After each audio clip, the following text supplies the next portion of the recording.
Jill Greenberg, Jillgreenberg.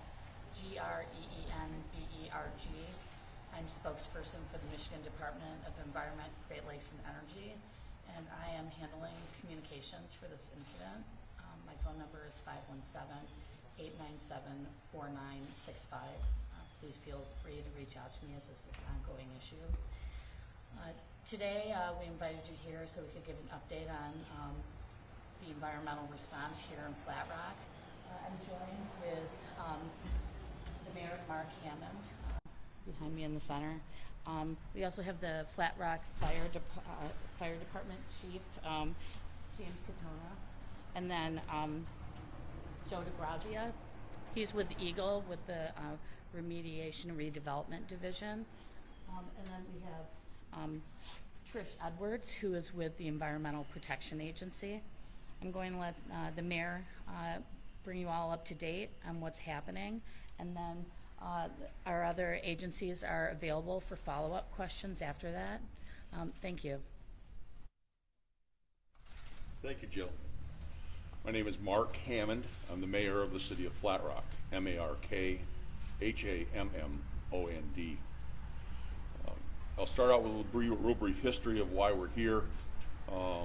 Early Monday morning, Tuesday morning, Monday night, one of our sewer lift stations detected an odor of a hydrocarbon type, gasoline type smell, and city officials investigated that. Simultaneously, residents started complaining of the similar smell in their homes. Some investigation was done at that point by public safety, fire department primarily. We had a response from the Downriver Emergency Response Team initially that evening to help us with monitoring of the air to see what could possibly have been released into the environment. And we have been consistently doing that since Tuesday. The thing that has changed significantly is that our partners, as you just got introduced to the folks from environmental quality from the state, our federal partners from EPA have assisted Chief Katona's response to this, and I'll let him talk about the response from there on. But we are urging the citizens that we are responding to this as swiftly as possible. We have reached out to the state of Michigan. The governor's office has been very supportive, signed an emergency declaration for us late last evening. Wayne County Commissioner has been involved. The County Executive, Warren Evans, has been very supportive of our operation here and volunteered a lot of equipment and time and manpower for this. He's also brought in multiple agencies and mutual aid from other counties. Washtenaw, Oakland, the western part of Wayne County have all been involved in this response, and I'll let Chief Katona talk about that. I do want to reassure the citizens that we are investigating this, that if you do have any concerns of any shortness of breath or dizziness from any of these vapors that may be coming up, to immediately call 911, move to fresh air, and we'll send somebody out immediately. If you're concerned with an odor in your home, you can call the police department non-emergency number, and we'll supply that to you, but it's 782-2496, option 0. That's 734 area code. 782-2496, option 0. We'll get you on the list. We'll get a strike team out there as quickly as possible to evaluate the odors and to advise you of the information that they found. If you want to contact us by email, we'll keep you in the loop by mayor@flatrockmi.org. I'm going to turn it over to EGLE right now for their comments, and then we'll be available for questions later. Thank you. Hello, my name is Joe DeGrazia. It's D-E-G-R-A-Z-I-A. I'm with the Michigan Department of Environment, Great Lakes and Energy. We were notified of a concern through our pollution emergency alerting system hotline on Tuesday. That's when we arrived on site. We arrived with the EPA that same night, and we've been assisting the city in determining and monitoring where the concern is through the residents and trying to track down the source. I'll pass this is going to be short, I'll pass this along to Trish Edwards from the EPA, and then afterwards, if there are any specific questions, I can address those at that time. Thank you. That's all right. Well, I'm not Trish Edwards. I'm fire chief here at the city of Flat Rock. My name is James Katona. It's Katona. I'm here just to answer questions, but I do want to talk a little bit about the perimeter of the incident. Perimeter of the incident, it took us a while to establish a perimeter. I'm sorry, but once we established the perimeter, we secured it, and we're rechecking all the manholes in that area. Our response included our on-duty crews, and then we immediately called for mutual aid from our mutual aid departments and the downriver hazmat team, and then we reached out to Wayne County Emergency Management to extend the incident a little bit further. Our perimeter goes from Vreeland Road to the north, I-75 to the east, Cambridge Road to the west, and we'll say Huron River Drive, and I say that because it's a windy road, Huron River Drive to the south. So we have a pretty good handle on the perimeter, and we're just, in the action phase right now. And I'll turn it over. Good morning, my name is Trish Edwards. I'm an on-scene coordinator with United States Environmental Protection Agency. Arrived on site on Tuesday late afternoon, started mobilizing in additional personnel with US EPA as well as our START contractors to conduct air monitoring in the impacted area, as well as started taking both water and air samples.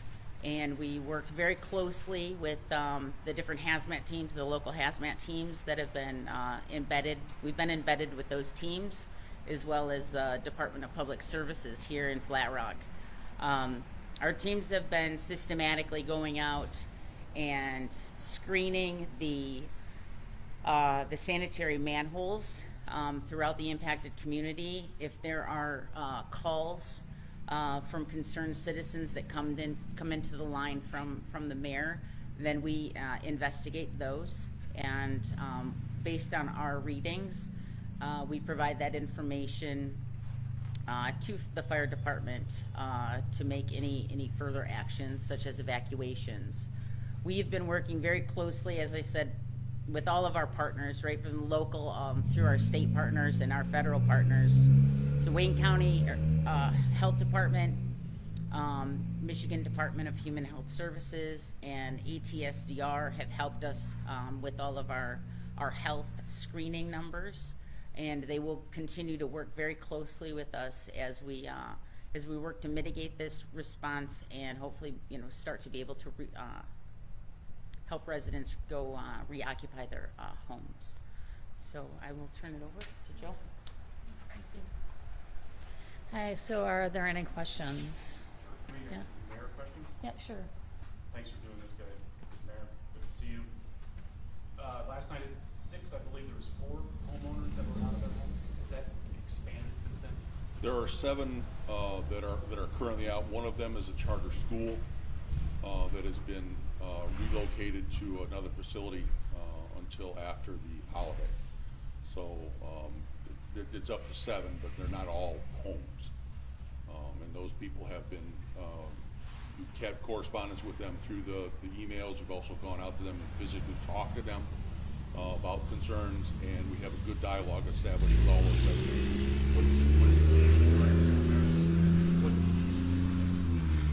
What's the name of the charter school? River's Edge. I believe it's River's Edge Charter School on Homestead Road. And then how much larger is the perimeter? How much bigger is it since last night? Our area of concern is been expanded 1 mile north from Gibraltar Road to Vreeland Road because of some findings we had last night. I'm not up to speed on all those findings, but we thought it was prudent to make sure our area was contained. We have that area of concern that as Ms. Edwards talked about, that's going to be a remonitoring area That's not saying that if areas outside of our main area of concern are called in, we're not investigating them, that we are. But we are focusing our regular rounds to make sure that that condition hasn't changed in that area, on a at least daily or hourly basis. I'm sure the scheduler out there, but that's why we have that area of interest. That is our area that we're circulating through. That's the area we're monitoring, and that's why we expanded it this morning to include Freeland Road. And then when you asked people to call yesterday, have you gotten a lot of calls? Yes, we talked to the community. We've been in constant contact with our businesses in our community, and we're really happy with the support that they're giving us.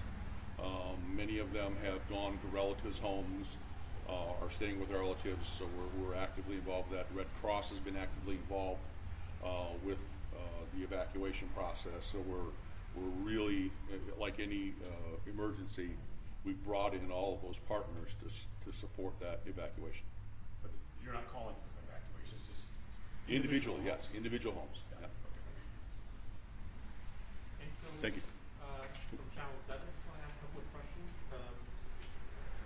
So far, what has the investigation revealed so far? Because it's been going on for 5 days. Yep. And we're continuing to look for the source. We're continuing to look for the product, and we're continuing to determine the amount. And that sounds like a very, very simple task, but in no means is it. There's been samples done by multiple federal and state agencies, continuous monitoring, as I talked about in the area of concern. But as far as identification of the product, that's still under investigation. So I wish I could put a thumbtack in it and say, this is it, but we're working with everybody. We're working with our major industries in the area. They've all been very supportive. We're asking them to do things out of their normal operation, checking fuel tanks at the gas station, checking parking lots to make sure there's no cars. We have a large auto resale place in that area. We're asking them to check their cars. They were very diligent, put our teams from EPA and EGLE out there to check those areas. So we're turning over every possible stone. And please correct me if I'm wrong, but it seems like the perimeter is increasing of where so it started from a small area. Is it still increasing, or is it contained at the moment? It was the containment or the area of concern was pretty stable until some additional readings were brought in the late night period last night to expand it to that mile north. So they're still doing their investigation.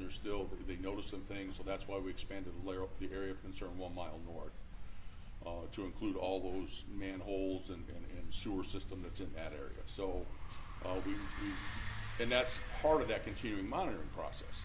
We continue to monitor the area of concern and the area around it. So the east side is stable, the south side is stable, the west side is stable, but we're not going to sit still with that. We're going to go out today, we're going to monitor our perimeter, and we're going to make sure we don't need to extend it, because public safety is our main concern. If we think this is moving at all, we're going to notify those residents, we're going to notify those businesses, and we're going to continue to monitor till we find the source, till we find the substance, and we remediate. That's our job to protect the residents. Sorry, just 2 more questions. One is, has anyone experienced any severe symptoms or anything so far? There's been no reported illness or deaths. So we have evaluated numerous people with EMS, because if they call 911, that's what you get. If you call 911 and you're ill, you're going to get a response. And we've been doing that, but we've had no treated people, we've had no transported people, and thank God we've had no deaths. And the last question is, I'm sure you guys are doing everything you can, and obviously thank you for that. But it was first reported on Monday, but it seems like the active teams arrived on Tuesday. Is that a normal procedure? It was late Monday night, early Tuesday morning. So it started on Monday, but it was really early in the morning on Tuesday, in the AM hours. So I'm sorry if I misspoke that, but for us it was still Monday night, but it really kicked off early in the morning on Monday. We had teams out there at daybreak. Mayor, is it fair to say that there is a problem for sure and we don't know what it is? Or is it still, this could be nothing? Oh, it's absolutely not nothing. There is a problem, there is an environmental concern in our sanitary sewer system, without a doubt. We have, again, I'm not a technical expert, but there is an environmental hazard in our sewer system, and we're still trying to identify the source, identify the quantity, and identify the material itself. Are there any usual suspects, you know what I mean, like businesses that might feed it, like within that perimeter area that are thought Absolutely. to be, yeah? Nobody, you're guilty till you're proven innocent in this case. And obviously, I'm saying that tongue in cheek, because every one of our businesses, residences have opened their doors to us, welcomed us in, and we have asked them to do things over and above their normal daily operations. You know, having people evaluate underground storage tanks, going car to car in a parking lot to make sure there's no fuel leaking. We're leaving no option unturned. We're working with Ford Motor Company. We're working with Mannheim Auto Auction. All of these big businesses that are impacted in that area. We're working with them regularly to make sure that we're all searching for the source of this release and to stop that environmental impact. Now, is life different if I'm a resident inside the perimeter? Is life any different for me, or is that just where you all are looking? The perimeter. If I live within the perimeter area, are there things I can't do outside of the evacuated people? There's been precautionary evacuations where there has been high levels of these things found in their homes. But the only change is several times a day you're going to see people running meters through sewer systems and things like that. So we are monitoring it daily, but it's business as usual. But if there is a complaint, we want them to call so we can address it right away. But we have evacuated the areas that are of greatest concern, and we're continuing those monitors in case the condition does change. And Mayor, 6 homes in one charter school, or 7 Correct. homes in one charter 6. 7. Sorry, number went up. That's why I have partners. So, And then where is it? Are the homes in the same area? yes, they're all in the area of concern. South On Wall south of Street? Breland Road, east of 75, west of Cahill, Cambridge, and then south to East River Drive, Woodruff area. Like Chief said, it's kind of a windy road right there. So they're all within an area of concern. One street or different streets? Different streets. Gotcha. Yeah, Chief, feature- can I ask you a quick question? Absolutely. Chief, what's been ruled out in substances like ethylene oxide? We're not ruling anything out until the analytical data comes back, and I can't speak to the analytical data. I can speak to the response, the emergency response. Is ethylene oxide a concern, or is on the list? of Everything concerns? is a concern at this point. Everything, health safety, life safety, fire concern. Every aspect is a concern. Chief, what's your first name? James, last name is Katona, Katona. Can the EPA or EGLE speak to that, eliminating particular substances like the ethylene oxide?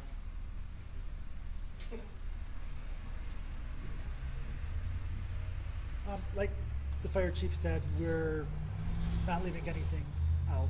We're investigating pretty much everything. Samples are taken to the lab. We're waiting results on that, and that should give us a better indication of what is out there. How many personnel have been involved in this? Hundreds. Hundreds. Yeah. Yeah, I can speak to that a little bit. We originally reached out to the County of Wayne County Emergency Management. They automatically started reaching out to our mutual aid and auto aid partners, along with the hazmat teams, and then the Monroe County was involved, their emergency management. We're talking probably 100 to 300 people are involved. Our borders have expanded out all the way into Oakland County at this point, and we expect to keep that going. Okay.